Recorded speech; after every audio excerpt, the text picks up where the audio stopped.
Je me tenais dans la cour, tenant un gâteau recouvert d'un glaçage rose et doré, sur lequel 7 petites bougies refusaient obstinément de s'allumer à cause du vent.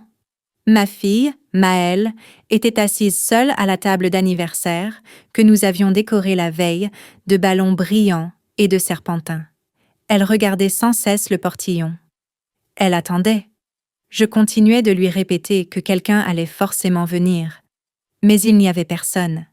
J'ai de nouveau regardé mon téléphone. Rien. Puis, un message est arrivé. Qui a envie de fêter l'anniversaire d'une petite fille sans père? Mes mains se sont mises à trembler. Je ne pouvais pas lui montrer ça. Je me suis forcée à sourire et je me suis approchée avec le gâteau. Elle a tapoté doucement dans ses mains, juste pour elle. J'ai quand même allumé les bougies. Elle a levé les yeux vers moi et a murmuré « Ce n'est pas grave, maman. Peut-être qu'ils ont juste oublié. » J'ai hoché la tête en essayant de ne pas laisser ma voix trembler. « Fais un vœu, ma chérie. » Mais avant qu'elle ait eu le temps de souffler les bougies, nous avons entendu ça. D'abord un grondement sourd, puis plus fort. Le rugissement de moteurs. Beaucoup de moteurs. Du côté de la rue. Maëlle a sursauté si brusquement que sa chaise est tombée. Elle m'a attrapée par la main, les yeux grands ouverts. « Maman, c'est ma lettre. Je m'appelle Claire. Si vous me demandiez de décrire les 2 dernières années de ma vie en un seul mot, je dirais « j'essaie ». Pas simplement « ça a été dur » ou « ça a fait mal ». Mais chaque jour, je me forçais de toutes mes forces à être là pour ma fille, alors qu'au fond de moi, je n'avais envie que d'une chose, me recroqueviller et rester au lit. Avant, je n'étais pas comme ça. Avant que tout ne change, la vie était plus lumineuse, plus bruyante. Mon mari, Julien, était ce genre d'homme avec lequel le soleil entrait dans une pièce. Il était soldat, vétéran fier de l'armée de terre et membre d'un club de motards fondé par ses frères d'armes. Il roulait avec fierté, servait avec honneur et rentrait chaque soir à la maison, les mains encore noircies de graisse et sa fille dans les bras. Et puis, un jour, il n'est pas rentré. Julien est mort en mission à l'étranger. Ça devait être une opération de courte durée, le genre qui ne fait pas la une des journaux. Mais un engin explosif improvisé ne se soucie jamais des plans. L'appel est arrivé juste après le dîner, pendant que Maëlle se brossait les dents dans la salle de bain. Ce soir-là, sa petite voix, appelant « maman » depuis la salle de bain, m'a brisée en 1000 morceaux. J'ai dû entrer dans la salle de bain et faire semblant d'aller bien. Depuis, nous ne sommes plus que 2, Maëlle et moi. Elle a 7 ans maintenant. Discrète, les yeux brillants, avec la curiosité de son père et son habitude de vouloir réparer tout ce qui est cassé, même quand ça ne lui appartient pas. Elle parle de lui tout le temps. Au début, je pensais que ça passerait, que les enfants oublient ou apprennent à laisser partir. Mais elle, non. Elle garde sa photo dans son sac. Elle lui parle comme dans une prière, et elle l'appelle toujours papa, comme s'il allait entrer d'un instant à l'autre. Cette année-là, elle a voulu un vrai anniversaire. Les 2 années précédentes, tout avait été simple. Nous 2, un gâteau dans la cuisine, peut-être un film si j'en avais la force. Mais cette fois-ci, des ballons et un thème. Les arcs-en-ciel et les motos, a-t-elle dit. Papa aimait les 2. Je n'ai pas pu refuser. Nous avons tout organisé. Je l'ai aidé à fabriquer les invitations à la main, avec des paillettes et des autocollants. Nous les avons distribués à ses camarades de classe. Elle a même invité les voisins. Elle a décoré la cour avec des dessins où elle et Julien volaient sur une moto dans le ciel. Elle a dit « Si on fait une grande fête, peut-être que les gens viendront et se souviendront de lui avec moi. » Je n'ai pas dit ce qui me brûlait les lèvres, que le monde ne se présente pas toujours pour des enfants comme la mienne. Que parfois, les gens s'éloignent parce que le deuil met mal à l'aise. Que certains, dans notre petite ville, avaient déjà commencé à chuchoter dans mon dos. Mais je voulais qu'elle y croie. Je voulais lui offrir au moins une belle journée. J'ai acheté le gâteau dans sa pâtisserie préférée. J'ai décoré la cour avec des guirlandes et des chaises colorées. J'ai emprunté une enceinte Bluetooth et lancé une playlist de chansons que Julien chantait dans la cuisine, faux et à pleine voix, pendant que Maëlle riait et dansait sur ses pieds. Elle s'est réveillée tôt ce matin-là. Elle a enfilé la robe brillante que sa grand-mère lui avait envoyée pour Noël. Elle s'est coiffée toute seule. Elle m'a même aidée à sortir les cupcakes dans la cour. Elle regardait sans cesse l'entrée et demandait « Tu crois qu'il y aura beaucoup de monde, maman ?» Je souriais. « De bonnes personnes viendront, tu verras. » Mais au fil des heures, son enthousiasme a laissé place à l'incompréhension, puis au silence. Elle était assise à la table, ses petites jambes pendant dans le vide, les yeux fixés sur les sacs cadeaux encore fermés. J'essayais de la distraire. J'ai mis de la musique. J'ai coupé le gâteau plus tôt. J'ai dit que peut-être il s'était perdu, ou que les parents avaient oublié. Elle n'a pas pleuré. Elle a simplement hoché la tête et murmuré « Ce n'est pas grave, je m'amuse quand même avec toi. » Et c'est ça qui m'a brisé le plus, parce que je savais. Elle mentait. Et puis, quand je pensais que ça ne pouvait pas être pire, un message est arrivé, envoyé par une mère que je connaissais des rassemblements du matin devant l'école. Il disait « Qui a envie de fêter l'anniversaire d'une petite fille dont le père est mort ?» Je respirais à peine. J'avais envie de hurler, de jeter le téléphone à travers toute la cour. Mais j'ai regardé Maëlle. Elle était toujours assise là, toujours tournée vers le portillon, toujours pleine d'espoir. Et j'ai compris. Je ne pouvais pas lui montrer ce message. Il fallait que je sois plus forte que je ne l'étais. J'ai pris le gâteau. Je l'ai porté avec des mains tremblantes, et j'ai allumé les bougies avec la dernière parcelle de joie que j'ai réussi à trouver. Parce que c'est ce que font les mères. Nous sourions même quand ça fait mal. Nous tenons debout quand nos genoux flanchent. Nous protégeons nos enfants du monde, même quand le monde est cruel. Et je n'avais aucune idée de ce qui allait suivre. Je me tenais près d'elle pendant qu'elle soufflait les bougies. Elle a fait son vœu tout bas, et je ne lui ai pas demandé lequel. Je n'en avais pas besoin. Je le savais. Elle voulait que quelqu'un vienne, que papa vienne, que des gens viennent. Que cela ne ressemble plus à une solitude de plus. La cour était silencieuse. Pas de rire, pas de pas dans l'herbe. Juste le murmure discret de la playlist qui répétait les vieilles chansons préférées de Julien. Je continuais de sourire. Pour elle, même quand quelque chose se serrait de plus en plus fort à l'intérieur. Maëlle a coupé le gâteau elle-même. Elle a posé une part sur une assiette en carton décorée de cœurs. Elle me l'a tendue comme un cadeau et a dit « La première part est pour toi, maman, parce que tu es restée. » J'ai failli pleurer, mais j'ai hoché la tête et je l'ai remerciée, comme si c'était un jour tout à fait ordinaire, comme si je ne retenais pas mes larmes à chaque chaise vide autour de nous. Elle restait assise en silence, sa couronne en papier de travers. Ses petits doigts froissaient l'ourlet de sa robe, et toutes les quelques minutes, elle regardait encore le portillon. Je continuais de vérifier mon téléphone, toujours rien, ni message, ni excuse, ni changement. J'ai vite écrit à 2 parents qui avaient dit qu'ils passeraient peut-être. Juste quelque chose de léger. « Salut, je voulais juste vérifier. Maëlle demande si vous êtes en route ?» À la fin, j'ai ajouté un petit sourire pour essayer de cacher l'amertume. Une seule personne a répondu. En une phrase. Je ne pense pas que quelqu'un ait envie de fêter l'anniversaire d'une petite fille dont le père est décédé. J'ai relu 2 fois. Mes yeux me brûlaient. J'ai serré le téléphone si fort qu'il a failli se fissurer. Elle n'a que 7 ans. 7. Et c'est une raison pour ne pas venir à son anniversaire? Parce que son père est mort? Parce que ça met les gens mal à l'aise? J'ai levé les yeux. Maëlle regardait toujours la rue. Sa couronne avait encore glissé, et le ballon attaché à sa chaise commençait à se dégonfler. Elle ne pleurait pas, mais ses épaules s'affaissaient, comme si elle venait de perdre son dernier espoir. Pas seulement pour ce jour-là, mais pour l'idée que quelqu'un pourrait encore venir un jour, juste pour elle. Je me suis approchée et me suis agenouillée près d'elle.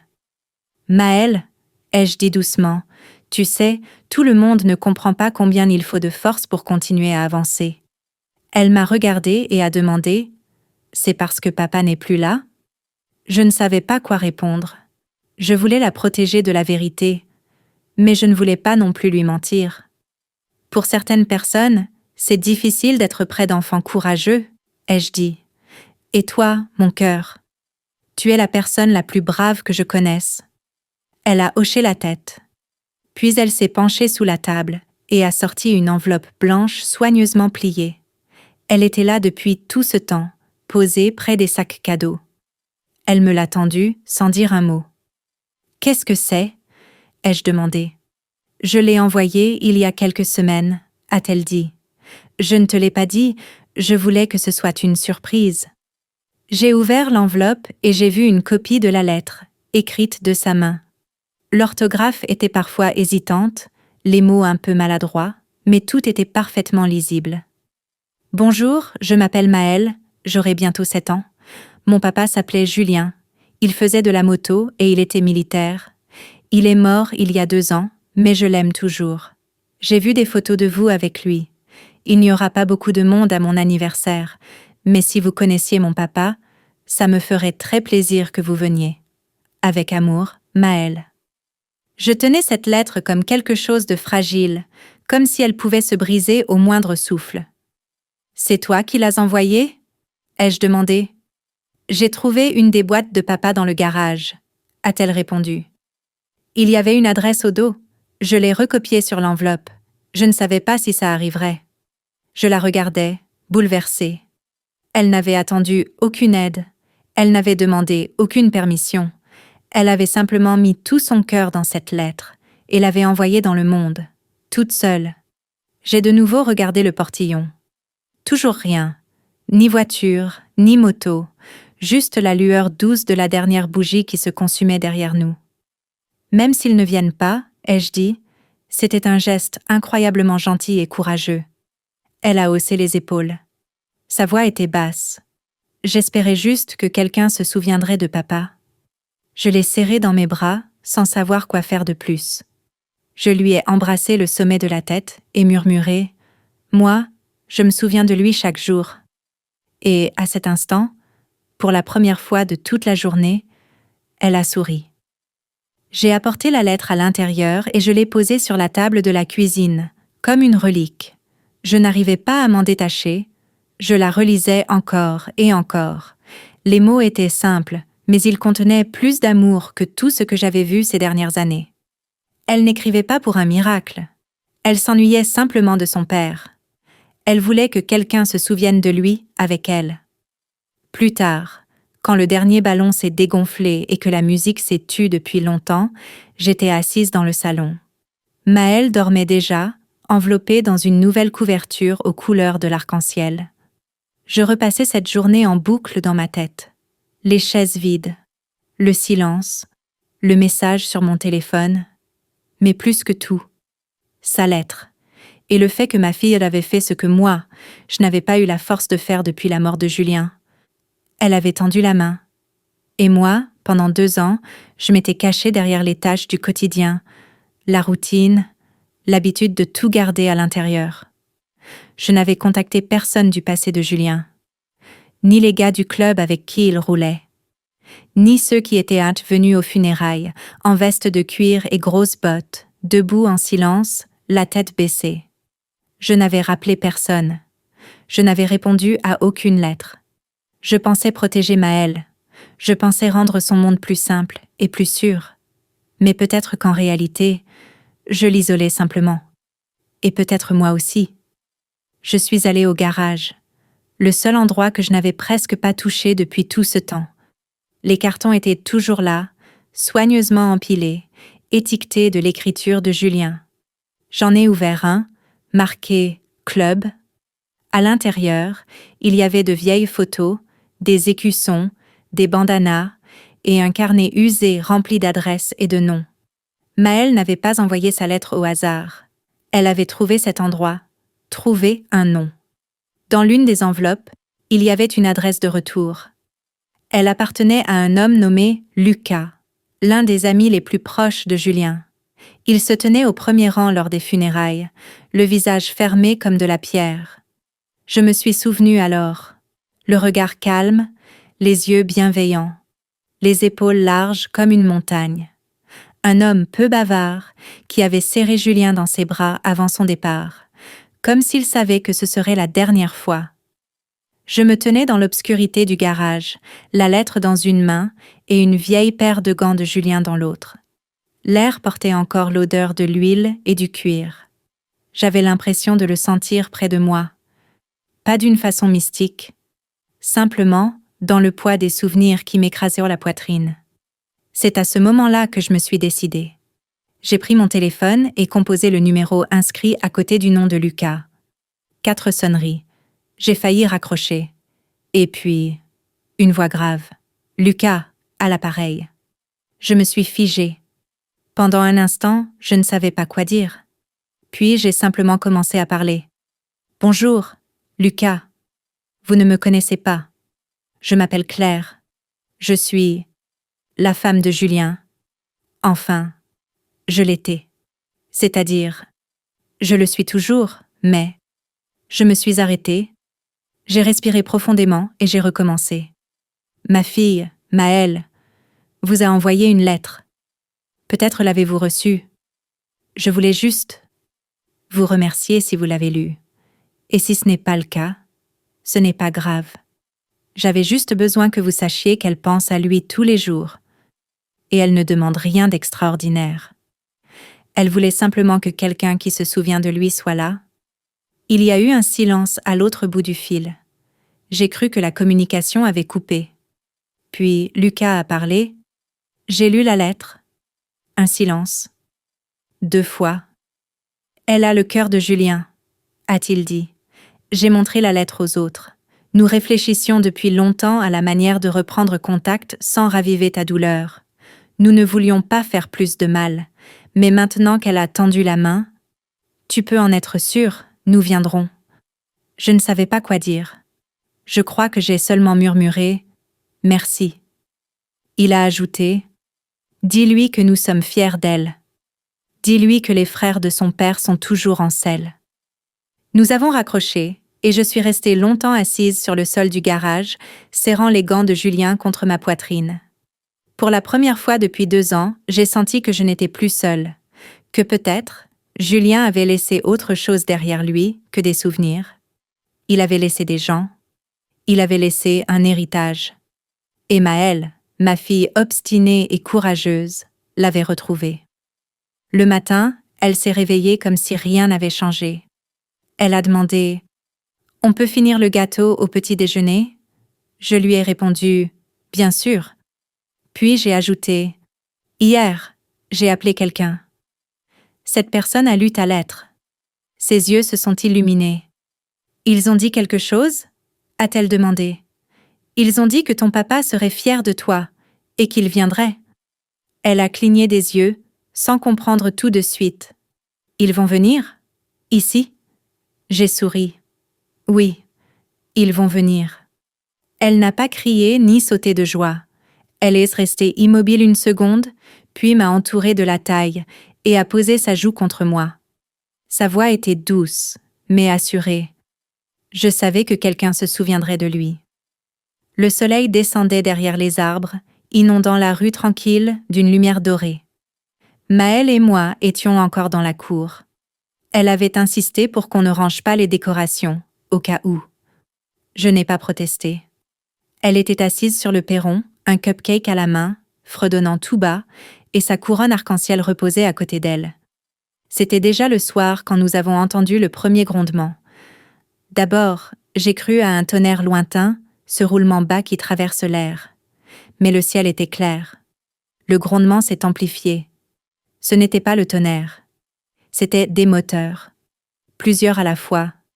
Pas le sifflement de voiture, mais un rugissement profond, lourd, qui déferlait sur le quartier comme une vague.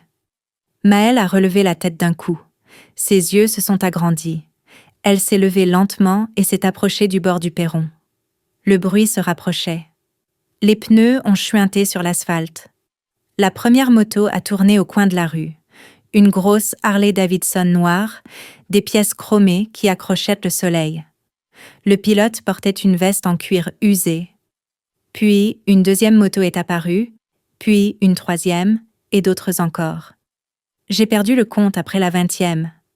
Elles ont rempli toute la rue devant notre maison, l'une derrière l'autre, ralentissant avec une sorte de respect. Les voisins regardèrent par les fenêtres, certains sont sortis sur le pas de leur porte. Mais personne ne disait rien. Maëlle m'a regardée, sidérée. « Maman !» a-t-elle chuchoté. « C'est ma lettre. » J'ai hoché la tête, incapable de parler. Le premier motard est descendu de sa moto et a retiré son casque. C'était Lucas. Il avait exactement l'allure dont je me souvenais, le jour des obsèques. Même plus grand que dans mon souvenir. Une force tranquille dans le regard. Il s'est approché de nous et s'est mis à genoux devant Maëlle. « Tu dois être la fille de Julien », a-t-il dit doucement. Maëlle a hoché la tête sans le quitter des yeux. Lucas a glissé la main dans la poche intérieure de son blouson et en a sorti un petit écusson.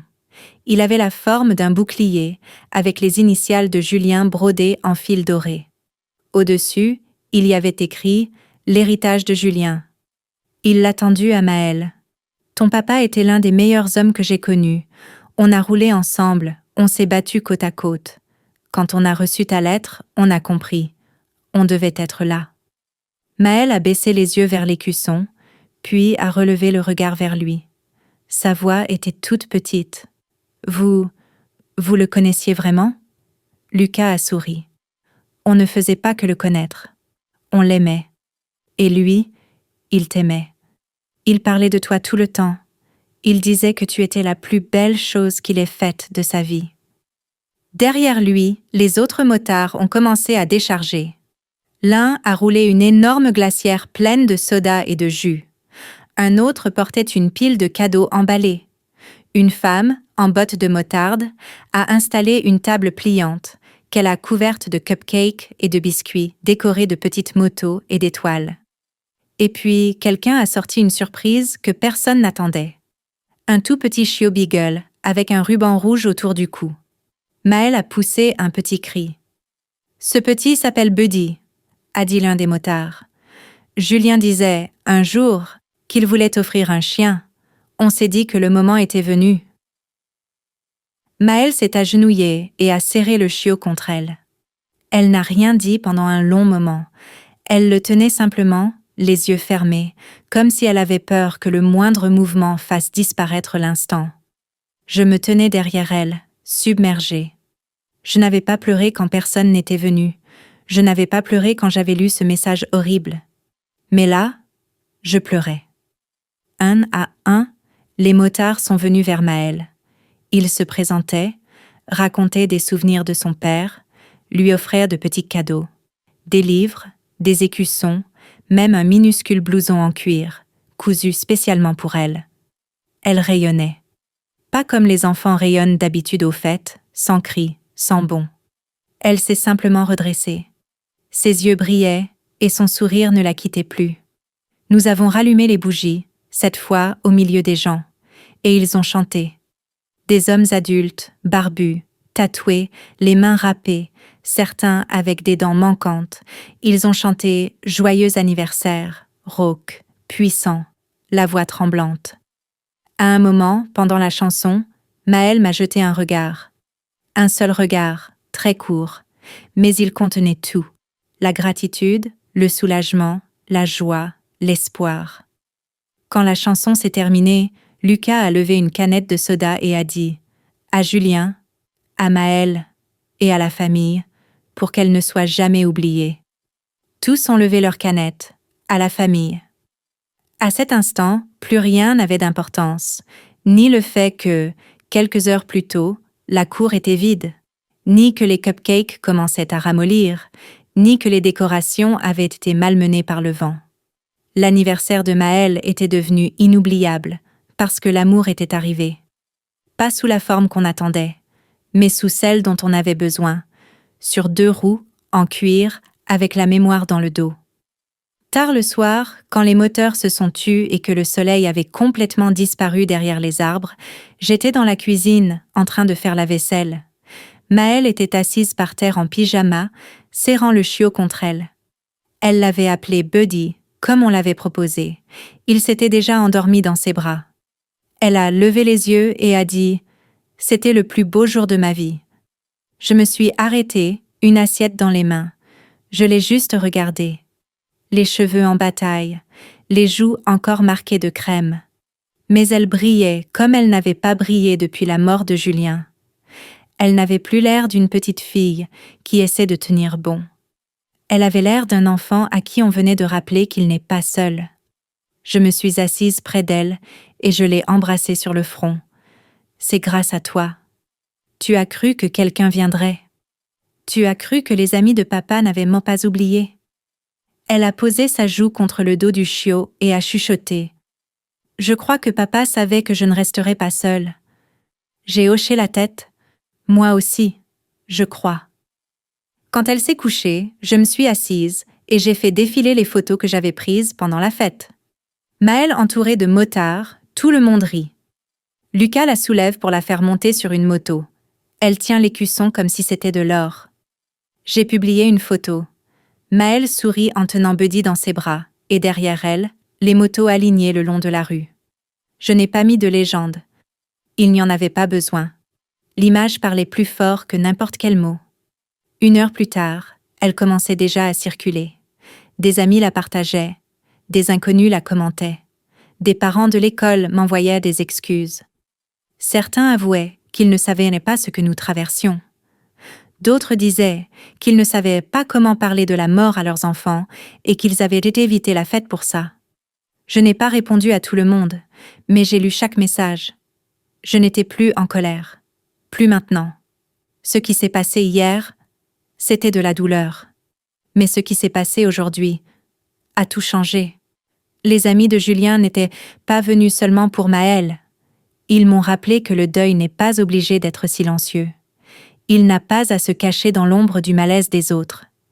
Il y a de la force dans une main tendue. Il y en a aussi dans le fait de demander qu'on se souvienne de vous. Pendant 2 ans, j'ai essayé de m'en sortir seule. Je croyais que c'était ça, être forte. Je croyais protéger Maëlle en la coupant du passé. Mais dans son cœur de petite fille de 7 ans, il y avait plus de sagesse que je ne l'aurais imaginé. Elle n'avait pas besoin que je ferme le monde pour elle. Elle avait besoin que je l'aide à le rouvrir. La mort de Julien ne l'a pas effacé. Elle n'a pas effacé l'amour qu'on lui portait. Elle n'a pas brisé la fraternité dont il faisait partie, la loyauté qu'il inspirait, ni ces gens qui, encore aujourd'hui, le gardaient en vivant dans leurs histoires. Désormais, cet amour appartenait aussi à Maëlle. Elle n'était pas une petite fille qui n'a plus personne. Elle était la fille d'un homme qui avait laissé derrière lui un héritage capable de faire trembler la terre 2 ans après son départ. Les jours suivants, les motards sont revenus. Cette fois, pas comme une surprise, de leur propre initiative. Ils ont apporté des outils, aidé à réparer la clôture. Ils ont emmené Maëlle manger une glace. Ils lui ont appris à faire briller le chrome, lui ont fait essayer un casque miniature fait sur mesure. Elle a commencé à appeler Lucas, tonton Lucas, et bientôt, tout le monde autour l'a appelé comme ça aussi. La maison s'est remise à être pleine. Pas comme avant, autrement. Un nouveau chapitre avait commencé. Quand j'ai demandé à Maëlle ce qu'elle retenait de tout ça, elle a réfléchi un instant et a répondu « Quand tu t'ennuies de quelqu'un, parfois il faut le dire à voix haute. Parce que peut-être que quelqu'un d'autre s'ennuie aussi. » À présent, sa lettre est encadrée sur la cheminée, à côté d'une photo de Julien. Elle me rappelle ceci, même la voix la plus discrète peut porter l'espoir le plus immense, que l'amour ne disparaît pas. Il attend simplement le bon moment pour réapparaître. Pour ceux qui portent leur chagrin en silence, ces mots doivent être entendus clairement. L'amour peut encore te trouver, même si les chaises sont vides, même si les gens t'ont déçu. Il y aura toujours quelqu'un qui viendra, quand tu en auras le plus besoin. Ma fille a écrit une lettre, et cette lettre lui a rendu une famille. Et avec elle, elle m'a rendu, moi aussi.